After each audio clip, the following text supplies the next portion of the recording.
ओम शांति। ओम शांति। ओम शांति। बाबा ने प्रतिदिन मुरलियों के माध्यम से हम बच्चों के मन बुद्धि को ज्ञान के खजाने से समृद्ध किया, परंतु उस खजाने को और भी स्वयं के अंदर शक्तिशाली बनाने के लिए, जैसे आज बाबा ने कहा, विशाल बुद्धि बनना, और उसके लिए विचार सागर मंथन करते रहना। मिसाल भी बाबा इतना सटीक देता है कि जैसे गैया घास खाती है, उगारती है, मुख चलाती है, माना वो स्वस्थ है, शक्तिशाली है। अगर मुख चलना बंद हो जाए, माना वो बीमार है।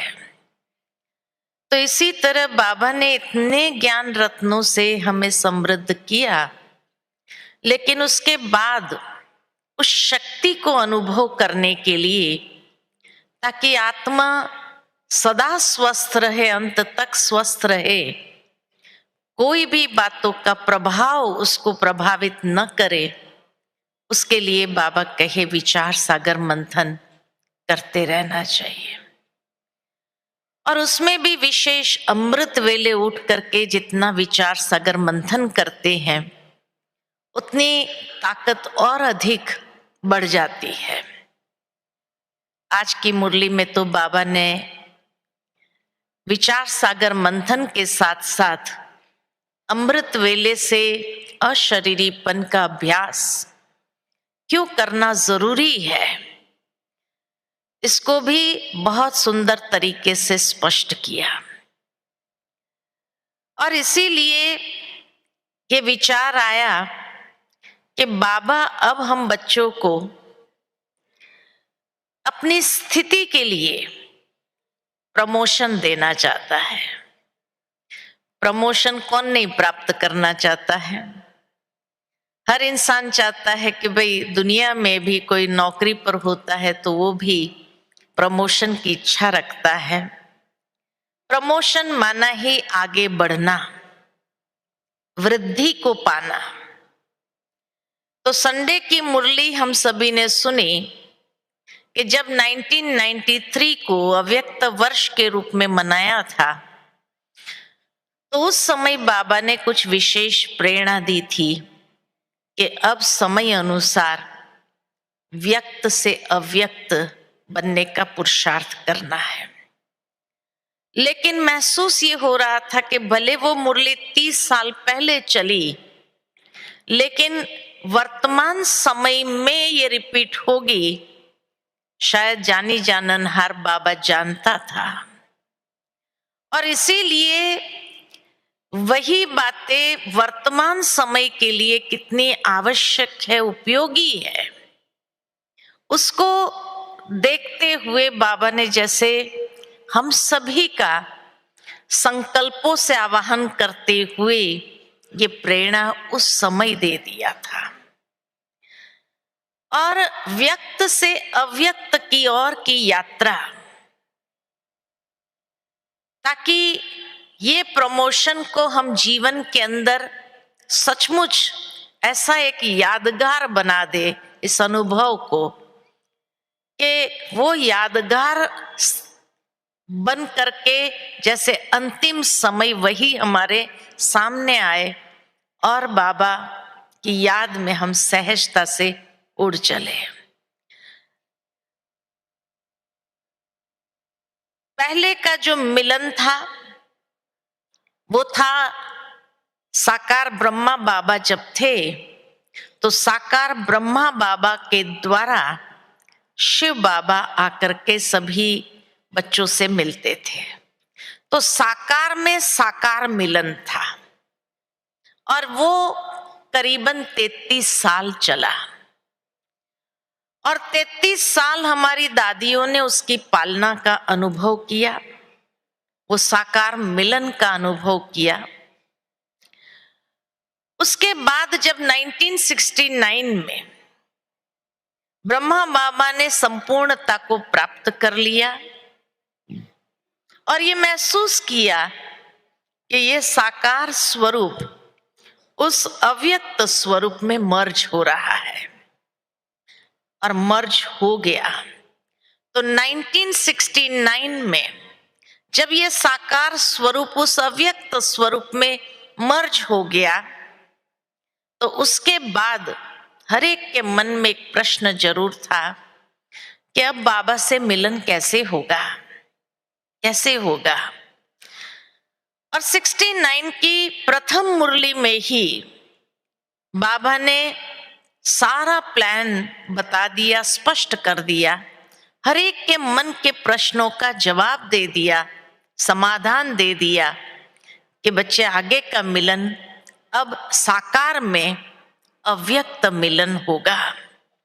और वो अव्यक्त मिलन कितना पावरफुल होगा ये भी बाबा ने अनुभव कराया। तो साकार में साकार मिलन 33 साल चला, साकार में अव्यक्त मिलन 49 इयर्स चला, और 49 इयर्स के बाद जरूर है आगे बढ़ना है।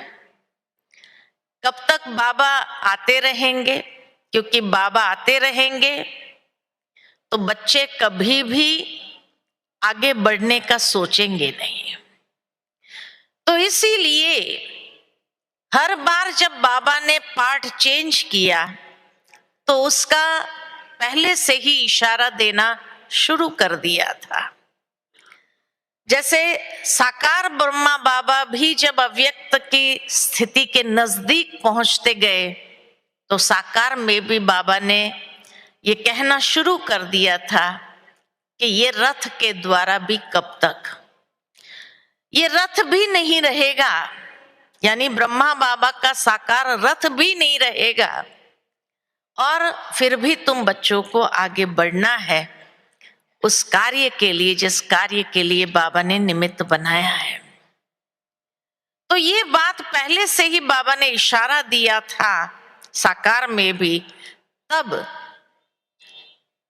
कोई दादियों के मन में ये नहीं था कि ब्रह्मा बाबा चला जाएगा, लेकिन उसके बाद जैसे ही अव्यक्त मिलन आरंभ हुआ तो बहुत पावरफुल मिलन होने लगा, क्योंकि ब्रह्मा बाबा भी संपूर्ण अव्यक्त स्वरूप में और शिव बाबा भी संपूर्ण स्वरूप में, तो डबल संपूर्ण फोर्स जैसे आकर के मिलता था।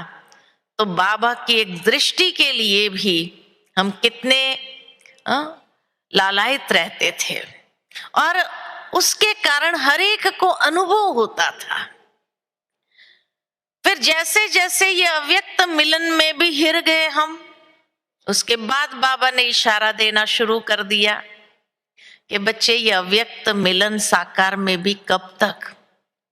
इसमें भी कई लिमिटेशन आती है, स्थान की लिमिटेशन आती है, क्योंकि पहले ओम शांति भवन में मिलन होता था तो 3000 मैक्सिमम बैठ सकते थे, बाकी सबको नीचे बैठना पड़ता था, हिस्ट्री हॉल में बैठना। तो उस समय से बाबा ने ये कहना चालू किया था कि बच्चे यहाँ स्थान का भी एक लिमिटेशन है, समय का भी लिमिटेशन है। बाबा एक एक बच्चे को कहाँ तक मिलते रहेंगे। और उस समय बाबा ने ये इशारा देना शुरू किया। भले उसके बाद जैसे ये डायमंड हॉल बना तो सभी ब्राह्मणों ने समझा अब तो स्थान का कोई लिमिटेशन नहीं, कितने भी बैठ जाए, लेकिन ये स्थान भी छोटा पड़ने लगा, क्योंकि वृद्धि नेचुरल होती गई। और हर बार बाबा जैसे धीरे धीरे समेटते गए। पहले मुझे याद है कि जब हम लोग फर्स्ट टाइम आए थे बाबा से मिलन मनाने 1975 में, तो उस समय न ओम शांति भवन था न मेडिटेशन हॉल था, हिस्ट्री हॉल में बाबा के सन्मुख मिलन होता था और हिस्ट्री हॉल में एक एक को बाबा आधा घंटा मिलता था। क्यों? क्योंकि इतना समय था, इतने लोग ही नहीं आते थे हिस्ट्री हॉल में मिलन। माना कितने होंगे? बहुत बहुत तो 50 लोग होते थे बाहर से आने वाले, बाकी तो जो घर वाले होते थे। एक एक को बाबा आधा आधा घंटा देते थे। फिर धीरे धीरे बाबा ने समेटा, परिवार परिवार से मिलने लगा और परिवार परिवार से मिलते मिलते फिर बाबा ने समेटा। जैसे मेडिटेशन हॉल बना तो एक एक सेंटर वाइज बाबा ने मिलना चालू किया। एक एक गीता पाठशाला वालों को भी बाबा मिलता था। फिर जैसे ओम शांति भवन बना तो और बाबा ने समेटा और समेटते हुए बाबा ने सेंटर क्या जोन जोन मिलना शुरू किया। फिर जैसे नीचे आए तो और बाबा ने समेटा कि बाबा जोन जोन भी क्या इकट्ठा, भाई टीचर्स बहने भाइयों को, माताओं को, कन्याओं को, कुमारों को 5 ग्रुप में बाबा सबको संबोधित कर देता था। उसके बाद और हमने देखा समेटा विंग वाइज बाबा मिल लेता था। 2-2 विंग आते थे, 2-2 विंग को समेट लेता था बाबा।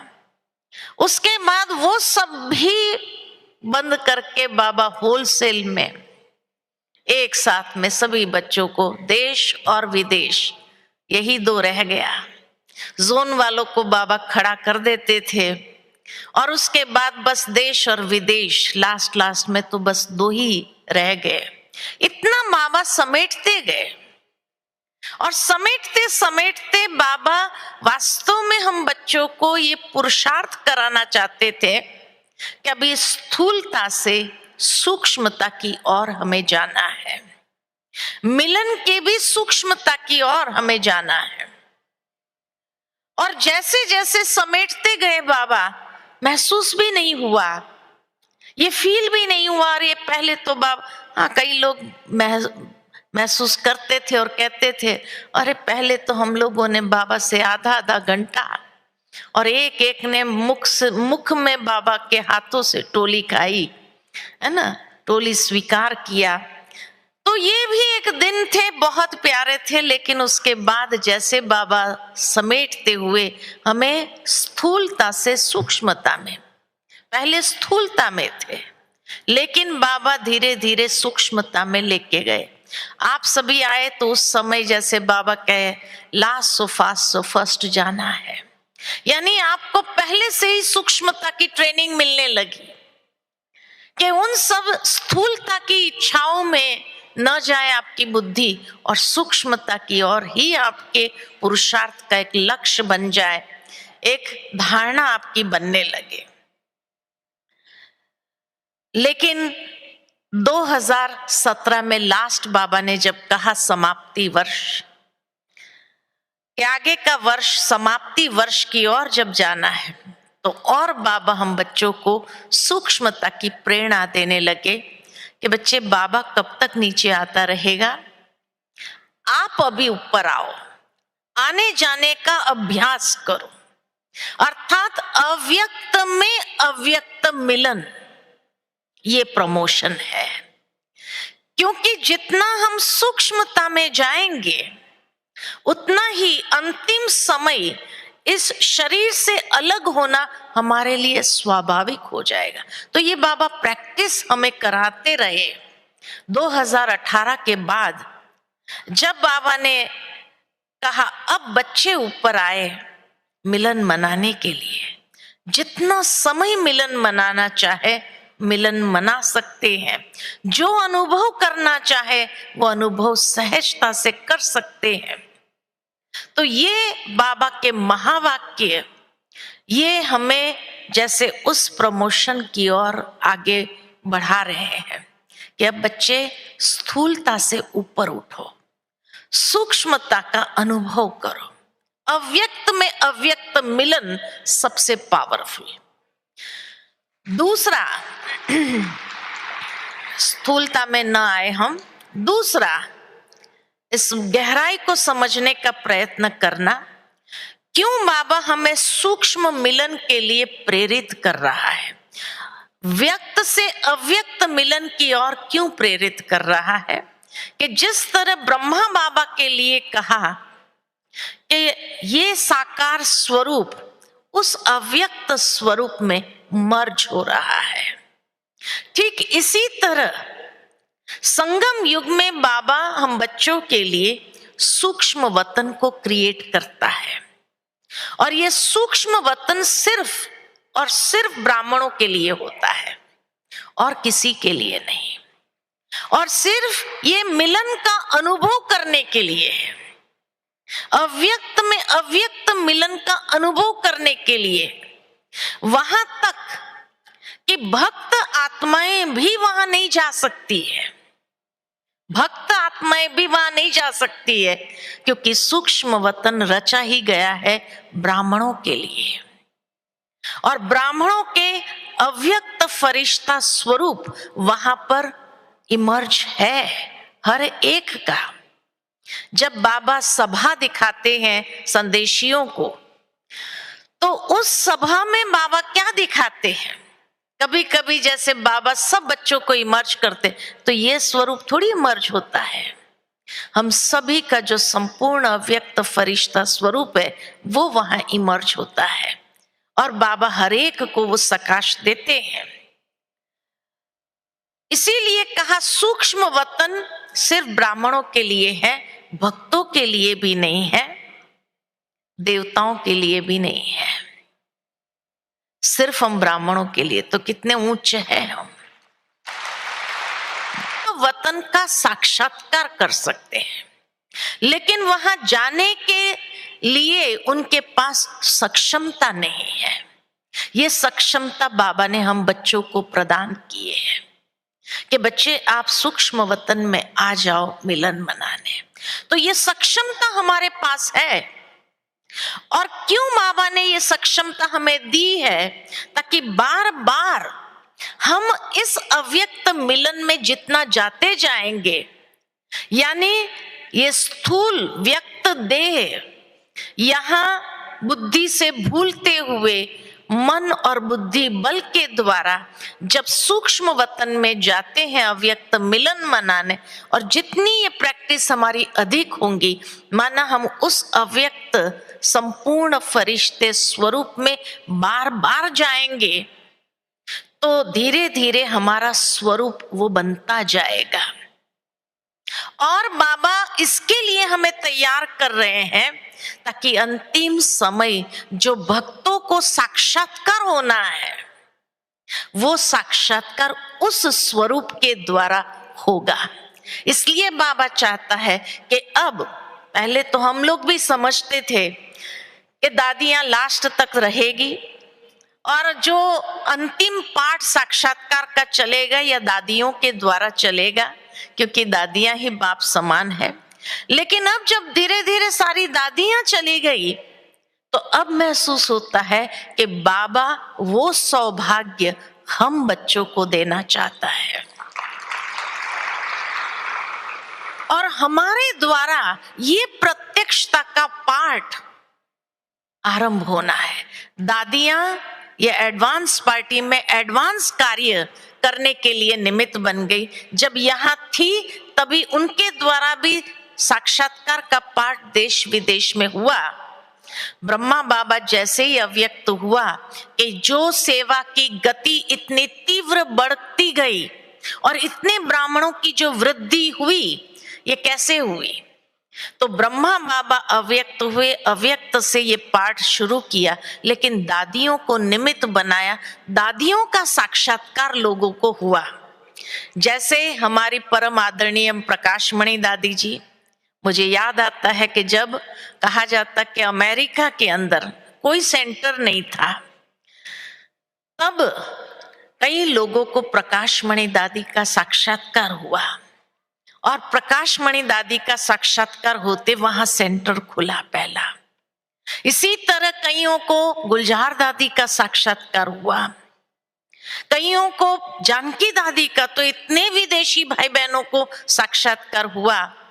मुझे याद है कि एक बार बड़ी दादी जी ने क्लास में विदेशी भाई बहनें जब बैठे थे तो पूछा कि कौन कौन को ज्ञान मिलने से पहले साक्षात्कार हुआ। चाहे ब्रह्मा बाबा का साक्षात्कार हुआ था, चाहे कोई ना कोई दादियों का साक्षात्कार हुआ। आप मानेंगे नहीं, 90% विदेशियों ने जो हाथ उठाए थे साक्षात्कार के बेसिस पर, कि साक्षात्कार से वो ज्ञान में आए।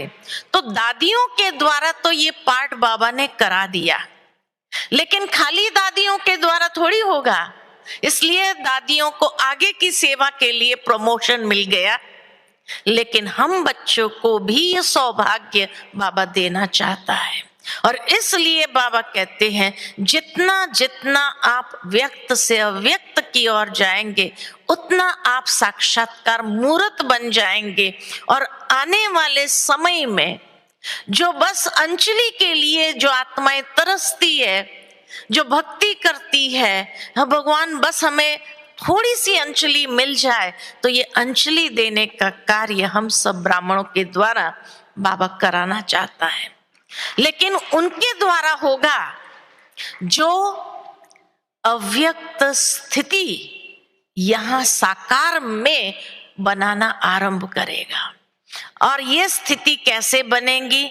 जितना ज्यादा हम व्यक्त से अव्यक्त में मिलन का अनुभव करेंगे, आना जाना करते रहेंगे, उतनी हमारी स्थिति अव्यक्त बनती जाएगी। ये अव्यक्त स्थिति का आधार क्या है? 3-4 बातें जो सोचने पर आई बातें मन में। पहला आधार है कि जितना हो सके व्यक्त भाव, व्यक्त भावना, जो संडे की मुरली, आने वाले संडे की मुरली है, जिसमें बाबा ने पूरी रूपरेखा दी है कि अव्यक्त स्थिति का अनुभव कौन करेगा। तो जितना व्यक्त भाव, व्यर्थ भाव और भावना, व्यक्त भाव भावना, व्यर्थ भाव भावना और अंतर्मुखता, इसके अभ्यासी होगे, वो अव्यक्त स्थिति का अनुभव बहुत अच्छे से कर सकते हैं। व्यक्त भाव, व्यक्त भाव माना तेरा मेरा ये वो, आजकल सबसे बड़ी माया एक निकली है मोबाइल की। जहां देखो हर कोई इतने व्यक्त भाव में, सेल्फी खींचना है, फोटो निकालना है, ये क्या है? व्यक्त भाव है ना। अब जो व्यक्त भाव में रहेगा वो अव्यक्त का अनुभव कैसे करेगा, कर सकेगा? जितना ज्यादा हमारी बुद्धि इसमें रहेगी, फोटो खींचना है, फोटो, अरे फोटो क्या, ये कैमरा कोई कम है? इतनी श्रेष्ठ रूहानी दृष्टि बाबा ने दी है, उसमें समा लो। सदा के लिए वो फोटो खींच गया। मोबाइल तो आज है, नहीं है कल, चलेगा नहीं तो क्या करेंगे? मैं नहीं समझती हूँ खींचने के बाद कभी देखते भी होंगे, कभी देखते हैं?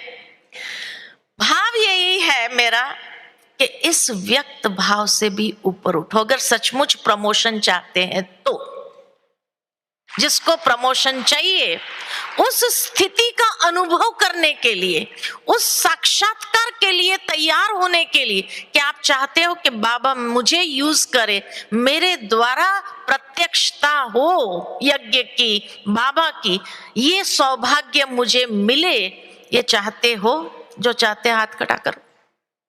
तो आज के बाद मोबाइल का उपवास कर सकेंगे?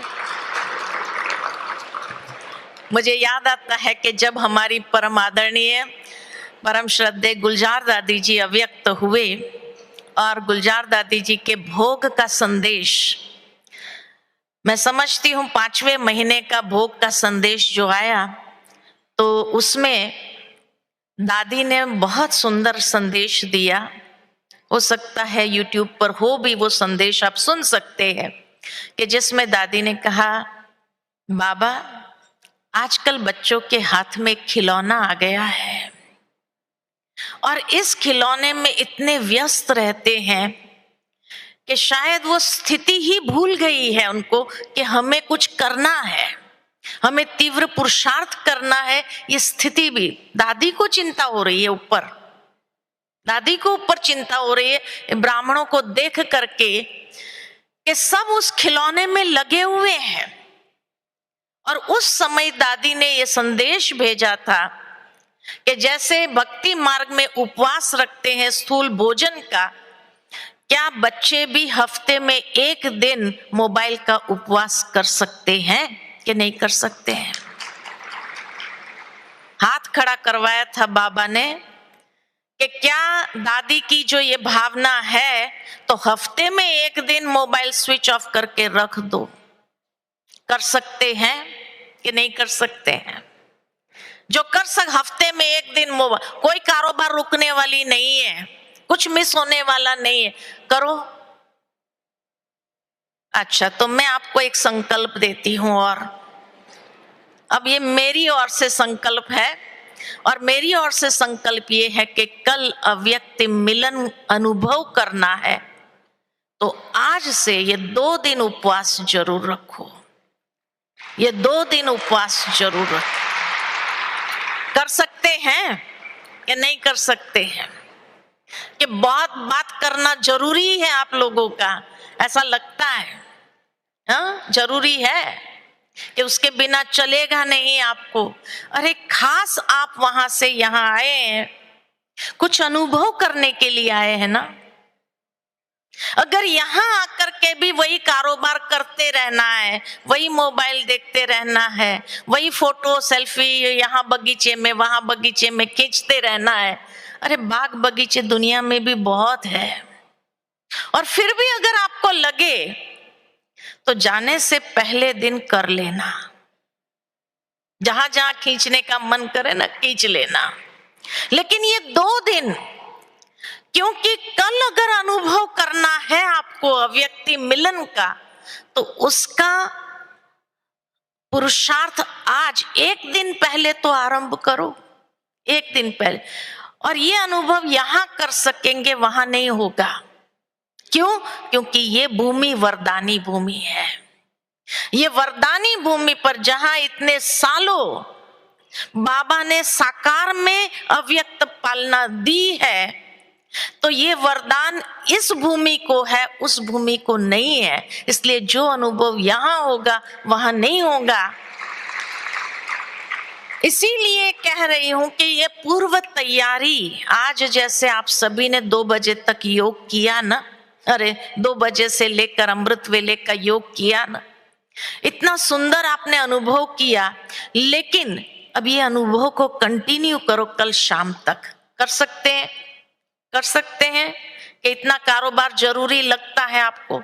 आज स्विच ऑफ कर देना, मोबाइल रख देना, न सेल्फी खींचना है, न फोटो खींचना है, उस व्यक्त भाव में नहीं जाना है। आप अभी से अभ्यास आरंभ करो, मैं अव्यक्त अशरीरी आत्मा हूं। इस अभ्यास को बहुत पावरफुल रीति से करो, तो देखो कल आपको बहुत सुंदर अनुभव बाबा कराएगा, इतना सुंदर अनुभव कराएगा। लेकिन जितना हो सके ये स्थूलता में नहीं जाओ, ये व्यक्त भाव में नहीं जाओ, क्योंकि जितना ये व्यक्त में जाते हैं उतना व्यर्थ ज्यादा चलता है। और ये व्यर्थ हमें अंतर्मुखता का अभ्यास करने नहीं देगा। ये व्यर्थ क्या करेगा? ये व्यर्थ कोई ना कोई इंद्रियों की अधीनता में ले आएगा, कोई ना कोई इंद्रियों की अधीनता, कहीं ना कहीं देखने की अधीनता, नैन रस जो मोबाइल में देखते हैं तो नैन रस के अधीन करेगा, कहीं ना कहीं सोच के ऊपर उसका प्रभाव पड़ता है, तो जो हम करना चाहते हैं अनुभव वो तो नहीं होगा ना। और अगर अब नहीं किया तो कब करेंगे? क्योंकि ये अव्यक्त में अव्यक्त मिलन कोई 50 साल चलने वाला नहीं है। ये बहुत थोड़े समय के लिए बाबा ने ये समय दिया है कि जिसमें हम अपने आप को तैयार कर ले और तैयार करके हमको भगवान यूज करे साक्षात्कार के लिए। और इसीलिए ये बहुत कम समय का पीरियड है, बहुत कम समय का पीरियड है। तो इसीलिए कहा अगर ये भी हाथ से चला गया तो फिर कब करेंगे, और फिर कहीं पश्चाताप न करना पड़े कि उस समय सेल्फी लेने में हमने ये जो पाना था वो नहीं पाया।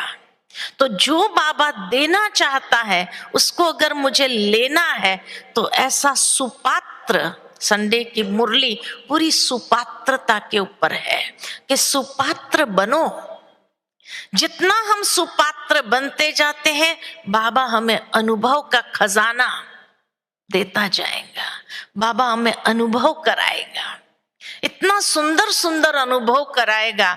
लेकिन व्यक्त बातों से, व्यर्थ बातों से परहेज करना आवश्यक है। स्थूलता में न जाओ, अभी से अंतर्मुखी होकर के सूक्ष्मता में जाने का अभ्यास करो।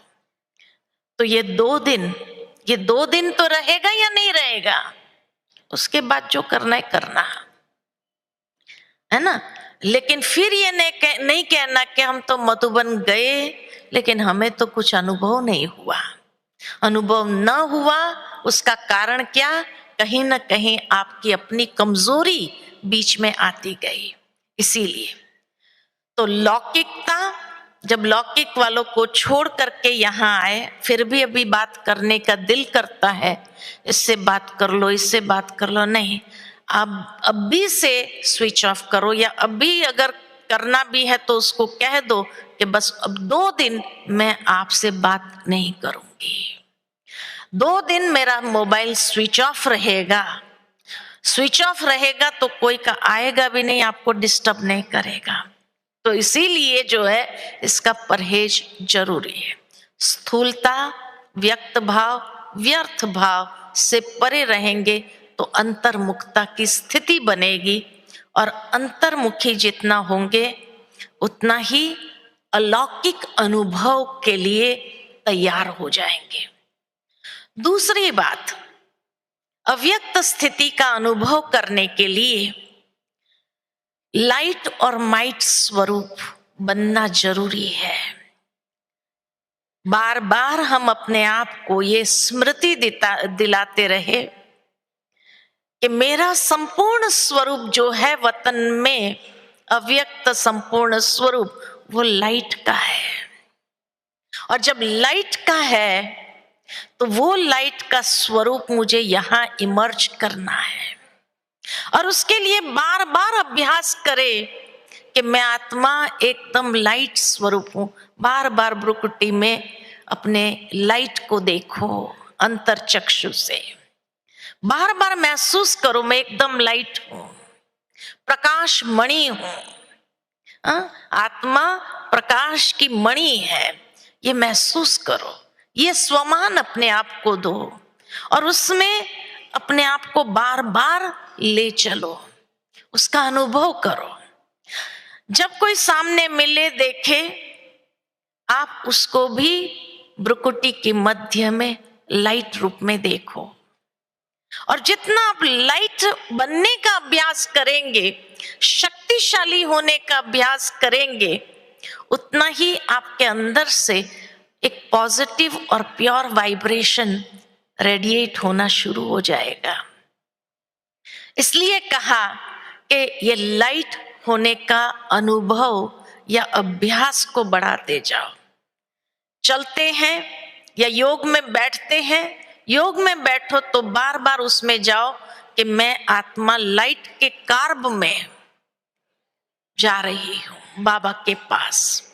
चल रहे हैं तो भी महसूस करो ये सारे शरीर के चारों ओर लाइट का एक प्रभा मंडल है, और उस प्रभा मंडल में मैं चल रही हूं। आप यहाँ ये अभ्यास करेंगे, लेकिन आपका साक्षात्कार बाबा किसी न किसी को कराएगा। ये है साक्षात्कार कराने का तरीका।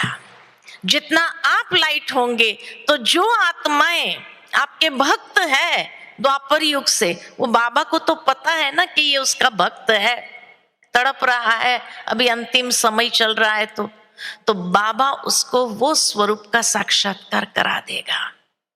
क्योंकि आप लाइट स्वरूप होकर के चलते हैं, जैसे लाइट के प्रभा मंडल में है, ये महसूस करते हैं, तो जरूर है कि बाबा आपको अनुभव कराएगा। और इतना सुंदर अनुभव होगा, आपको महसूस होगा कि जैसे कि आप चलते हैं लेकिन जैसे बोझ फील नहीं होगा, जैसे भारीपन महसूस नहीं होगा, एकदम हल्के होकर के चल रहे हैं। तो कल शाम तक के लिए ये अभ्यास करना है बार बार। मैं लाइट स्वरूप हूं, प्रकाश की एक मणि हूं, और ये शरीर के चारों ओर जैसे लाइट का प्रभा मंडल है। जितना हो सके साइलेंस में, मौन में चले जाओ।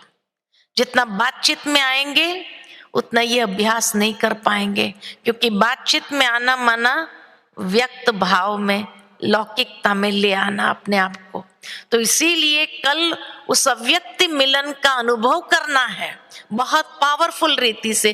तो ये अभ्यास अभी से करो कि मैं लाइट की मणि हूं, एक बेदाग हीरा की तरह मैं भ्रुकुटी की मध्य चमक रही हूं।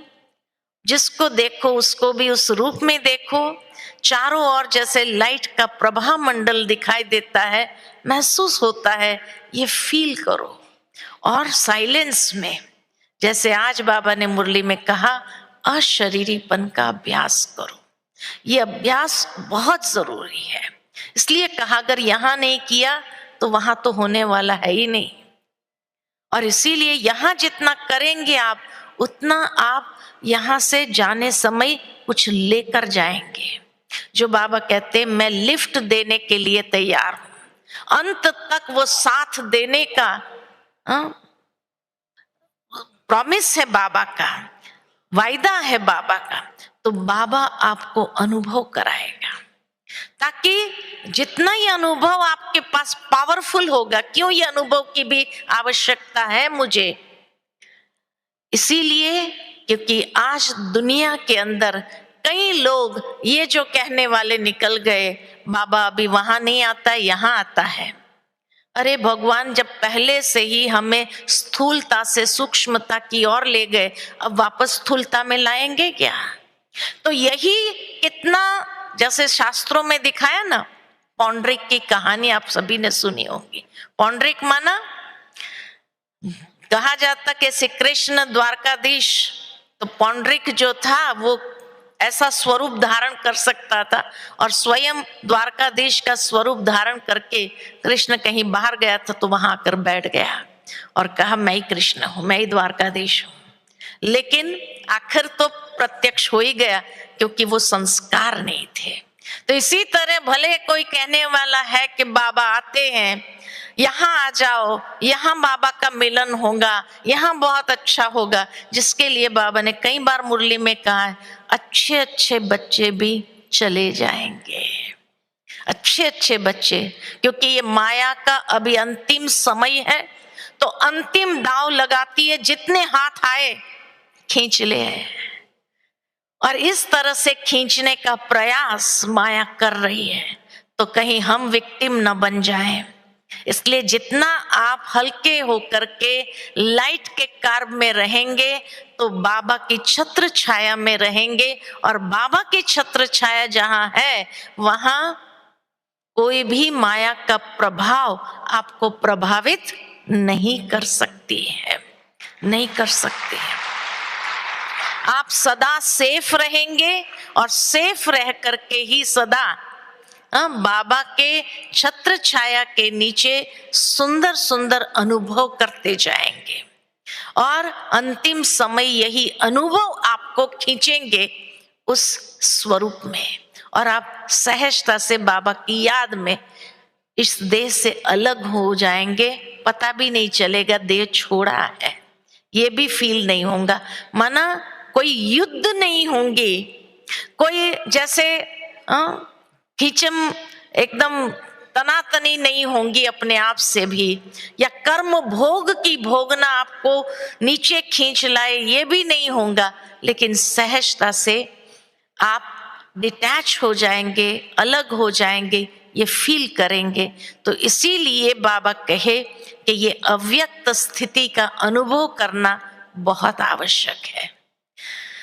तीसरी बात कि जितना हो सके कर्मेंद्रिय की अधीनता से अपने आप को मुक्त करो, क्योंकि कर्मेंद्रियां अधीन होंगी तो यही कर्मेंद्रियां मन को अधीन करेगी। तो तन, मन और धन तीनों का आपस में बहुत गहरा कनेक्शन है। इसीलिए बाबा ने कहा कि इन तीनों के लिए दो वृत्ति विशेष चाहिए। कौन सी दो वृत्ति? एक अनासक्त भाव और दूसरा अमानत समझना। अनासक्त और अमानत बहुत जरूरी है। ये कर्मेंद्रियां भी उससे भी अनासक्त जितने रहेंगे तो आप समझेंगे कि मैं निमित्त हूं, ये देह मेरी निमित्त है कोई कार्य करने के लिए, तो अमानत समझ करके उसको यूज कर सकेंगे। हर इंद्रियों को भी, इसी तरह मन भी अमानत है बाबा की, और इसीलिए उसको भी अनासक्त रखना आवश्यक है। और धन के लिए भी अनासक्त और अमानत, उसको समझ करके आप चलेंगे, नहीं तो हलचल में आना स्वाभाविक है। हलचल में आ जाएंगे और हलचल में आ गए तो तन, मन, धन तीनों ही क्या होगा? डेविएट हो जाएगा। और जब डेविएट हो जाएगा तो वो आपके पर बोझ क्रिएट करेगा, बंधन क्रिएट करेगा और हलचल में लाने के निमित्त बन जाएगा। इसीलिए बाबा ने पिछले संडे की मुरली में भी ये कहा, सफल करो, श्वास को सफल करो। तो श्वास घुटन में नहीं छूटेगा, ये गारंटी बाबा ने ली कि आपका श्वास जो छूटेगा सहजता से छूटेगा। समय को सफल करो तो क्या होगा? समय बहुत अच्छी तरह से आप सहजता से पूरा समय के लिए राज्य भाग्य का भी अनुभव करेंगे। और शक्ति को या खजाने को सफल करो, जो बाबा ने एक एक खजाना बताया, ज्ञान का खजाना, शक्तियों का खजाना, गुणों का खजाना, एक एक को सफल करते जाओ और उसका भाग्य क्या है वो भी बाबा ने बताया। तो इसीलिए ये बाबा की गारंटी है कि ये तन, मन, धन या जो भी खजाने आपके पास है वो सारे खजाने को क्या करना? अमानत समझकर सफल करना। अमानत समझेंगे तो सफल होगा, निमित्त समझेंगे तो सफल होगा, मेरा समझेंगे तो सफल नहीं होगा।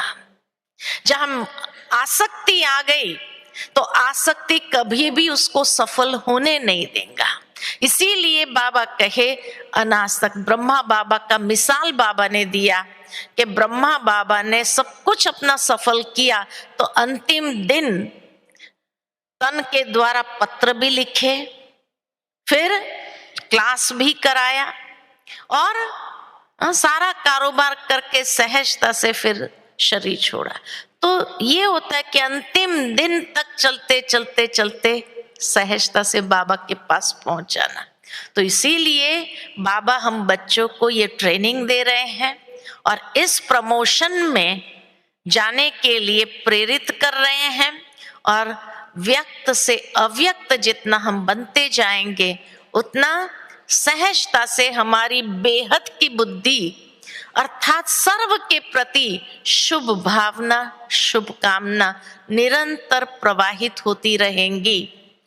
5 प्रकार की भावना बाबा ने बताई है अगले संडे की मुरली में कि शुभ भाव जिसके अंदर है, श्रेष्ठ भावना जिसके अंदर है, तो 5 प्रकार की भावना कौन सी होगी? तो बाबा ने कहा सर्व के प्रति कल्याण की भावना, सर्व के प्रति स्नेह और सहयोग की भावना, सर्व के प्रति उमंग उल्लास दिलाने की भावना, चौथी कहा हर एक के प्रति अपनेपन की भावना, और ये सब भावनाएं तभी होंगी जब आत्मिक भाव में स्वयं को स्थित कर सकेंगे।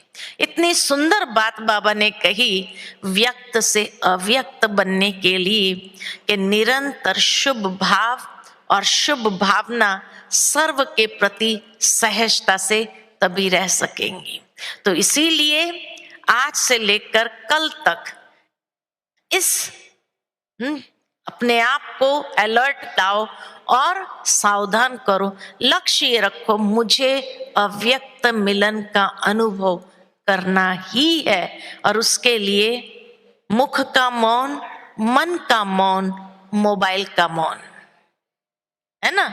3M का मौन। 3M कौन से? मुख और मोबाइल। 3M का मौन रख सकेंगे? हाँ, आज से एकदम साइलेंस में चले जाओ, ठीक है। अच्छा, ओम शांति।